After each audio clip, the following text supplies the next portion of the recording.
Welcome back, everybody. Today I'm going over two games that Magnus Carlsen played, one against Gukesh and one against Prague. I'm going to start off the game with Magnus playing black. Magnus versus Gukesh. He starts off with e4 by Gukesh, and Magnus plays g6 and d6. Now we have Gukesh playing really principled stuff, developing his pieces, and we have queen d2, and we have h4 by Gukesh and b5 by Magnus, both moves attacking on the flanks of the board. And we have knight b6 by Magnus and bishop d3 by Gukesh, just tucking in these bishops behind these pawns, and they're pretty powerful, and he still has a choice of which pawn he wants to push to open up that bishop. So we'll see in a second. We have h5 by Magnus and Gukesh castles. Now we have bishop g7 and knight h3, which is quite an odd move for them at such a level, because putting the knight on the edge and it only has 4 squares it can go to, and if it was to go to somewhere like here, it would have 2. So maybe it is better to put it on the edge, you realized. But if you have it somewhere like here, you have a lot more squares that you could put it to than on the edge, because they say knights on the rim are grim. That's a saying. We have bishop takes, pawn takes back, and now we have doubled pawns on the side, and e6 by Magnus Carlsen, f4 by Gukesh, and another pawn break by Magnus, d5. We have e5. It's called a great move because it's the only move that doesn't lose in the position. All of his other moves were a little bit worse. f5 was one of them, which is a pawn break, which I would probably choose another pawn break rather than pushing, or maybe taking, but it doesn't like taking at all, actually. So he played pawn forwards to e5, and we have knight drops back, hitting the pawn, and just defending the other knight. Now we have rook g1 by Gukesh, and bishop drops back. Now rook takes g6, a brilliant move by Gukesh. We have knight to c4 by Magnus. This is crazy. The rook here just left hanging by Magnus. We have knight in, and we have queen over. This is a blitz game, so they're going to play it a little bit not correct, but Magnus plays a brilliant move. Knight takes e5, threatening the rook, threatening the bishop. This bishop's still hanging, so it's really crazy, and he only has a minute 47 to decide what he wants to do. He spends about 30 seconds on this move, bringing his rook back. And we have knight takes the bishop on d3, and then pawn takes back, and knight takes here, threatening the queen, threatening the rook. Now we have rook takes, queen takes the pawn, and rook over. Now Magnus is just in a better positional position, and he's up 1 pawn. So we have bishop to d6 by Magnus Carlsen, and king b1 by Gukesh. Magnus castles long as well, and we have queen over, king up, and knight drops back. We have rook over, pawn forwards by Gukesh, pawn takes, rook over. Magnus is just not letting up, completely destroying in this position. Pawn forwards defending the pawn that got attacked. Then we have rook takes f5, queen takes h3, rook takes, and we have rook to c8. Quite an odd move, because takes and takes, I don't like it for Magnus because all of his pieces are back here. He loses the development because he had this open file, and his queen's pretty far on the other side of the board, threatening the pawn and stuff. But who cares? He doesn't take the rook. He drops his knight back, and Magnus now takes the rook. We have rook takes and rook blocks by Magnus. Now rook to f6, and Magnus moves his bishop to attack the rook. And we have rook f2 by Gukesh. Queen e3 by Magnus. Knight jumps out. We have pawn takes, rook over, and they're both within like 30 seconds. I don't know if they have any bonus time. They do have bonus time. So he drops the knight back after he gets checked.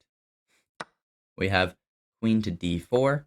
Rook moves over, pawn forwards, and Magnus is at 30 seconds. Gukesh is only at 3, and Magnus is in a winning position. There's not much Gukesh can do. Moves his knight out. Magnus moves his queen over. Magnus is slowly but surely going to win this game. He pushes his pawn, ready to promote it soon. Keeps on pushing it. And he takes with the queen. King drops back. King over. Gukesh resigns in this position. He's going to slide his rook over. There's nothing that Gukesh can do. So the next game is between Magnus Carlsen and Prague. And we have d4 by Magnus, knight f6 by not Gukesh, Prague. Now we have c4 by Magnus, e6, knight out, bishop check, knight blocks on d2, which I think is quite an odd move because normally you want your knight here to have more of the center, but we'll see what happens. We have castles by Prague and a3 by Magnus. He trades off the knight for the bishop, and we have pawn to d5. Magnus defends his pawn in the center, letting this one get captured so he can develop his bishop, and he does not capture it yet, but he plays b6 instead, ready to fianchetto this bishop. Magnus plays forwards, defending this pawn with the pawn. He fianchettos the bishop. Magnus also does kind of the same thing, but all of his pawns are pushed a little further.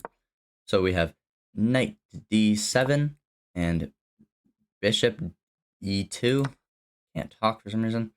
We finally have pawn taking in the center after it's been there for so long. Bishop takes back and pawn to c5. Queen to e2 and pawn takes, bishop takes. Now these bishops look really nice for Magnus. We have it attacking here, and we can drop back and attack here. So we have queen to b2 and bishop takes, trading off the bishop for the knight. Now it's bishops versus knights, and at this level it's a pretty big advantage, especially because the board's open. If it was a more closed game, then it would be beneficial for the knights, but this is quite an open position. We have 2 minutes for Prague and 4 minutes for Magnus. He's just playing better moves quicker. And we have queen out and castles by Magnus. This looks a little bit scary because this file's open, but Magnus does it anyways, so it's got to be good. We have pawn forwards, drops his bishop back, and we have pawn forwards again, attacking the bishop. Now he drops his bishop back, knight out, attacking the bishop. We do not want to trade off the bishop, so we jump it to a5. Queen jumps out, ready to come here or something like this. And we have rook to c1. Magnus doesn't care about his threats. We have rook ac1, rook takes, and now rook c1 by Magnus again. He wants this file. Trades off both the rooks. I don't think you should be trying to go to an endgame with Magnus, but I don't think he had a choice either. So Magnus jumps in with his queen, and he plays g6. He needed to play h6. I don't know why, but h6 apparently was better, and knight f8 apparently is also better. So we have g6 by him, and we have a4. A crazy random move that just attacks these pawns. And now we have takes, and that's not the right idea because now we have bishop to c4 attacking the queen, and this knight is going to fall. So we have knight to here, and queen check, king up, pawn takes the pawn, queen over, queen takes the other pawn. Now we have this passer. It's going to promote, and we have knight to b6. Magnus drops his bishop back. Now Prague only has 6 seconds plus the increment that he gets, and Magnus has a minute 30. So we have queen to c5, queen b5, and Prague does not want to trade off his queens. We have bishop takes the knight on b6, knight takes back, and we have queen takes e5, not taking the free knight because then your bishop would get taken, but here with check, because now your bishop can't get taken because he's in check. So we have check, moves his king back, and now bishop b5, the outpost. We have queen to c8, and a5 by Magnus. Queen all the way down, king goes up, knight drops back, and bishop attacking the knight. And now in this position, Prague resigns because there's nothing he can do, and Magnus is just up so much time, and Prague is only at 5 seconds. Thanks for watching. Please like, comment, subscribe, and I'll see you in the next video. Thank you.